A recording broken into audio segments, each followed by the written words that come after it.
Mungkin sedikit saja Kiai Asep, sepertinya sulit ya ketika kita hidup di zaman sekarang ini yang penuh dengan ghibah begitu ya, di zaman serba modern begitu ya. Nah mungkin berbeda ketika zaman sahabat Nabi dulu bahkan ketika melihat kemaksiatan salah seorang sahabat bahkan sampai mencongkel matanya untuk menghapuskan dosanya. Nah apa kita harus seperti itu ketika hidup di zaman ini yang sepertinya tidak bisa luput dari dosa? Gimana Kiai Asep? Ya, pertama kita harus tahu dosa ghibah itu seperti apa. Al-ghibah asyaddu minaz zina. Katanya begitu. Ghibah itu dosanya lebih bahaya daripada zina. Ada jamaah yang bilang, Ustadz lebih bahaya dari zina ghibah? Iya. Zina aja katanya. Jadi milih akhirnya. Zina itu dosanya besar. Kita kan sudah tahu tadi, zina itu dosanya besar. Dan hukumannya tak dalam Al-Quran. Ada yang dirajam, ada yang dijilid. Itu saking besarnya dosa zina. Tapi ada dosa yang lebih besar dari zina. Ghibah. Kadang-kadang seperti dianggap kecil, seperti dianggap remeh.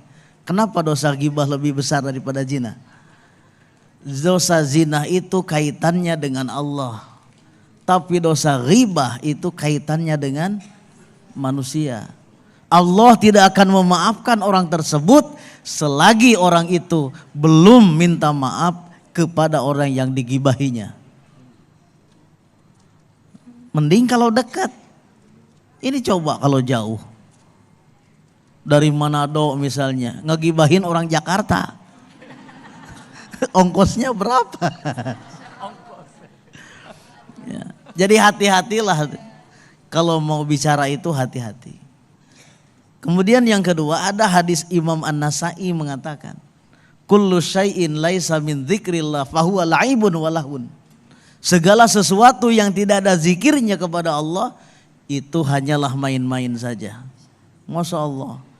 Ibadah saja kalau di dalamnya nggak ada zikirnya main-main itu. Setan kenapa disebut khannas? Kan ada dalam Al-Quran tuh. Qul a'udzu birabbin nas malikin ila min syarril waswasil. Tuh. Dari jeleknya waswas. Siapa waswas? Pengacau. Siapa? Setan. Dalam tafsir Jalalain, waswas itu setan. Kenapa setan itu disebut khannas?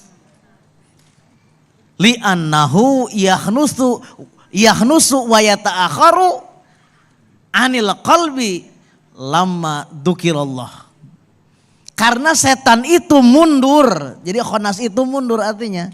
Setan itu mundur dari manusia, dari hati manusia ketika di hati manusia itu ada zikir kepada Allah. Jadi kalau segala sesuatu itu mau dianggap ibadah oleh Allah, barengi dengan zikir di dalam hatinya.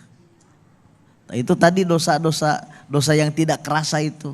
Kan ada dosa lahir, ada dosa batin. Dosa batin itu hati lupa kepada Allah Subhanahu wa taala. Baik, Masya Allah, terima kasih Kiai Haji Asep Anom, guru kita Ustaz Salome, terima kasih Ustazah Siti Lulu Mufli atas pencerahannya di siang hari ini. Mudah-mudahan kita semua di siang hari ini menambah khasanah keislaman kita dan juga dihindarkan dari dosa-dosa kecil dan juga dihindarkan dari sifat meremehkan dosa kecil yang itu Masya Allah akan berakibat ke dosa yang besar. Nah kami mengingatkan sekali lagi ke pemirsa masih ada waktu untuk memilih dai favorit Anda melalui www.menti.com dengan masukkan kode di 1411781 atau kami tampilkan di layar kaca. Anda langsung bisa scan barcode kami dan langsung bisa memilih dai muda pilihan Anda. Kami akan tampilkan klasemen sementara siapakah yang unggul saat ini sementara ini hasil voting atau hasil pilihan pemirsa. Ya, untuk urutan pertama masih diduduki oleh Nurul Khanzan, kemudian Dwi Angga urutan kedua dan Agus Fikriana. Masih ada waktu, segera pilih dengan www.menti.com atau scan barcode kami ya. Kami akan kembali usai jeda sesaat lagi.